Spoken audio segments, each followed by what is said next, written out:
एक ऐसी लड़की की कहानी जो इस दुनिया से पूरे 1000 साल आगे भविष्य में समय यात्रा करके पहुंच जाती है। ये फिल्म आपको एक पल के लिए भी बोर नहीं करेगी। तो चलिए शुरू करते हैं। एक दिन लूसी गलती से एक बैच को छू लेती है। पल भर में वह किसी और ही दुनिया में पहुंच जाती है और फिर तुरंत वापस भी आ जाती है। यह अजीब घटना देखकर वह जोर से चिल्ला उठती है। आसपास खड़े लोग उसे हैरानी से देखने लगते हैं। लूसी थोड़ी झेप जाती है और मुस्कुराते हुए कहती है कि वह ठीक है। उसने जमीन पर पड़े बैच को देखा और दोबारा उसे छूकर देखने की कोशिश की। इस बार भी वही हुआ। यह सब कोई भ्रम नहीं था। लूसी हैरान तो थी ही, साथ ही उसमें जिज्ञासा भी जाग उठी। अब की बार उसने बैच को सीधा उठाया। अगले ही पल उसके सामने सुनहरे धान के खेत और पीछे एक भव्य इमारत दिखाई दी। इस नजारे ने उसे आगे बढ़ने को मजबूर कर दिया, लेकिन तभी वह किसी अदृश्य दीवार से टकरा गई। असल में उसका शरीर अभी भी वास्तविक दुनिया में ही था। उसे देख एक लड़का समझ बैठा कि यह कोई नया फ्लर्टिंग तरीका है। वह बैज उठाने ही वाला था कि लूसी ने तुरंत रोक दिया। वह इस रहस्य को किसी और से साझा नहीं करना चाहती थी। उसने बैज को च्युइंग गम के रैपर में लपेटा और घर की ओर चल पड़ी। रास्ते में लूसी ने सोचा कि वह अपने पिता को भी यह अद्भुत अनुभव कराएगी, लेकिन जब उसके पिता ने बैज को छुआ कुछ भी नहीं हुआ। लूसी को शक हुआ और उसने खुद दोबारा बैज को हाथ लगाया। एक बार फिर वह उस रहस्यमयी दुनिया में पहुंच गई, लेकिन इस बार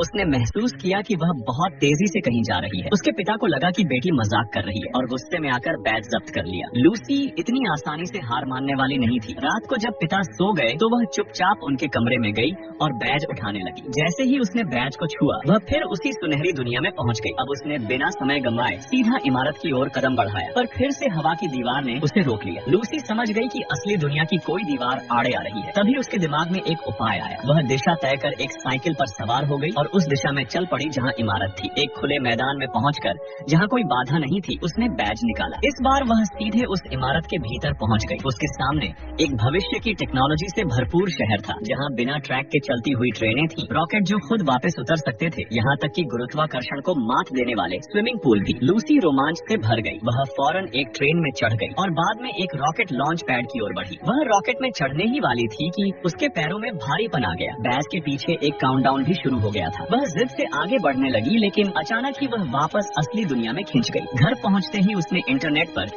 इस बैच से जुड़ी जानकारी खोजना शुरू कर दी। उसे पता चला कि एक जनरल स्टोर ऐसे बैच इकट्ठा कर रहा है। वह तुरंत वहां पहुंची। स्टोर की मालकिन को सच में इन बैजों की जानकारी थी। उसने बताया कि ये बैज टुमारो वर्ल्ड, भविष्य की दुनिया में जाने का पास है और इन्हें सिर्फ चुने गए लोग ही इस्तेमाल कर सकते हैं। जब लूसी ने बताया कि उसे नहीं पता बैच किसने दिया तो मालकिन नाराज हो गई। उसे लगा लूसी उसे मूर्ख बना रही है और उसने 2 खिलौना गन निकालकर धमकाना शुरू कर दिया। लूसी को लगा ये मजाक है, लेकिन अगले ही पल वह डर गई। तभी खिड़की से एक मेटल बॉल अंदर आ गिरी। मालकिन ने तुरंत खतरा भांप लिया, लेकिन बहुत देर हो चुकी थी। एक लड़की खिड़की तोड़कर अंदर आई और लूसी को बताया कि यह टाइम बम थोड़े समय तक ही असर करेगा। अगर वह तुरंत नहीं निकली तो लेजर किरणों से उसकी मौत हो सकती थी। लूसी का हाथ बैच पर जमी हुआ था। वह चाहकर भी उसे निकाल नहीं पा रही थी। नई लड़की ने उसका हाथ पकड़कर आखिरी सेकंड में उसे बाहर खींच लिया। इसके बाद दोनों ने मिलकर स्टोर मालिक से लड़ाई की। यह नई लड़की आकार में छोटी थी, लेकिन ताकत में किसी से कम नहीं। कुछ ही पलों में उसने दोनों दुश्मनों को हरा दिया। पर तभी एक सच्चाई सामने आई। स्टोर मालिक असल में एक रोबोट था। लूसी और लड़की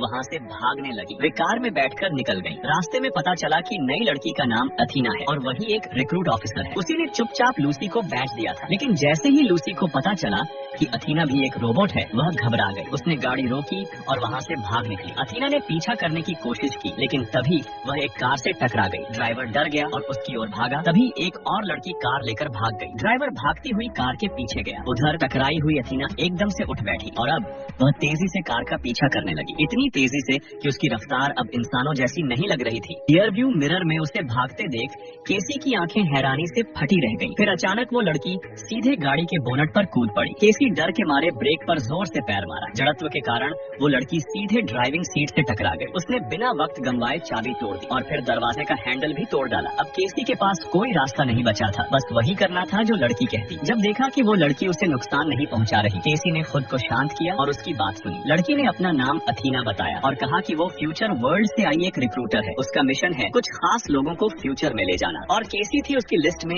आखिरी चुनी गई इंसान। फ्यूचर में संकट आने वाला है और अगर उन्होंने जल्दी जल्दी कुछ नहीं किया तो न सिर्फ भविष्य बल्कि वर्तमान भी तबाह हो जाएगा। लेकिन फ्यूचर में वापस जाना आसान नहीं था। उन्हें पहले फ्रैंक को ढूंढना था, एकमात्र इंसान जो उन्हें वहाँ पहुँचा सकता था। दोनों फ्रैंक के घर पहुँचे, लेकिन फ्रैंक ने दरवाजा ही नहीं खोला। वो कितना भी मिन्नतें करे, फ्रैंक टस से मस नहीं हुआ। केसी मायूस होकर आसपास घूमने लगी। उसे देखा कि घर के चारों तरफ कई सिग्नल रिसीवर लगे थे। तभी एक टूटी गाड़ी ने उसे आइडिया दिया। फ्रैंक ने अचानक देखा एक जलती हुई गाड़ी उसके घर की तरफ आ रही थी। वो फौरन फायर एक्सटिंग्विशर लेकर बाहर दौड़ा, पर जब आग बुझाई तो समझ आया वो केसी के हाथी को चुपके से भगाने वाले प्लान में फंस चुका था। अब केसी घर के अंदर थी। वो सीधा कंट्रोल रूम तक पहुंची, जहां मॉनिटर पर दुनिया भर की तबाही के दृश्य चल रहे थे। टेबल पर एक काउंटडाउन डिवाइस रखा था। तभी फ्रैंक सीक्रेट टनल से बाहर आया और सब कुछ साफ साफ कह डाला, दुनिया बस 59 दिनों में खत्म हो जाएगी, कुछ भी करने से फर्क नहीं पड़ेगा। लेकिन केसी ने मानने से इनकार कर दिया। उसने कहा किस्मत हमारे हाथ में होनी चाहिए। उसी पल स्क्रीन पर 100% से 99% हो गया। फ्रैंक हैरान रह गया, क्या वाकई ये लड़की कुछ बदल सकती है? अथीना से मिलकर तीनों फ्रैंक के सीक्रेट बेस पहुंचे। वहाँ एक ट्रैवल पॉड रखा था, उसे ऑन किया गया और अचानक केसी को चक्कर आने लगे। होश आने पर वो खुद को पेरिस के आईफल टावर पर पाया। एक कमरे में उन्हें 4 जीनियस साइंटिस्ट मिले, जिन्होंने फ्यूचर वर्ल्ड से कनेक्शन बनाया था। उन्होंने एक स्विच ऑन किया और पूरा आईफल टावर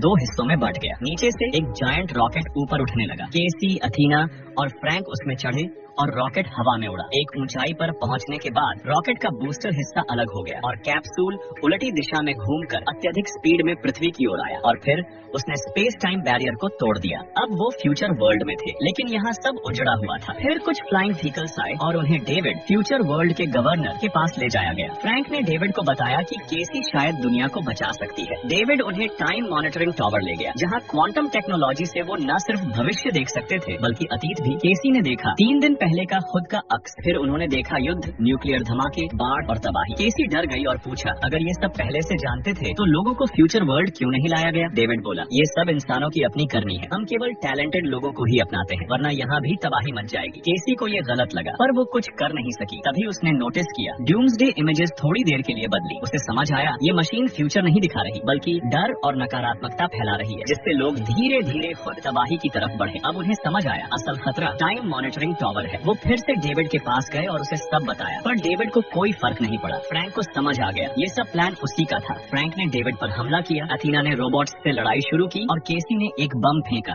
जिससे सारे रोबोट्स उड़ गए। डेविड भी एक इमारत के नीचे दब गया। अथीना ने देखा कि फ्रैंक को गोली लगी है तो वो उसके सामने आकर खुद को बलिदान कर दी। फ्रैंक उसे बचाना चाहता था, पर अथीना ने उसे रोका। उसका कोर डैमेज हो गया था। अब एक ही रास्ता बचा था, आत्मविस्फोट, जिससे पूरा टावर उड़ जाए। फ्रैंक ने भारी मन से उसे ऊपर उड़ाया और फिर नीचे गिरा दिया। जबरदस्त धमाके में टाइम मॉनिटरिंग टावर तबाह हो गया और डेविड भी मारा गया। दुनिया बच गई। केसी और फ्रैंक ने तय किया अब फ्यूचर वर्ल्ड का दरवाजा सबके लिए खोलना है, ताकि हर सपने देखने वाला इंसान एक मौका पा सके।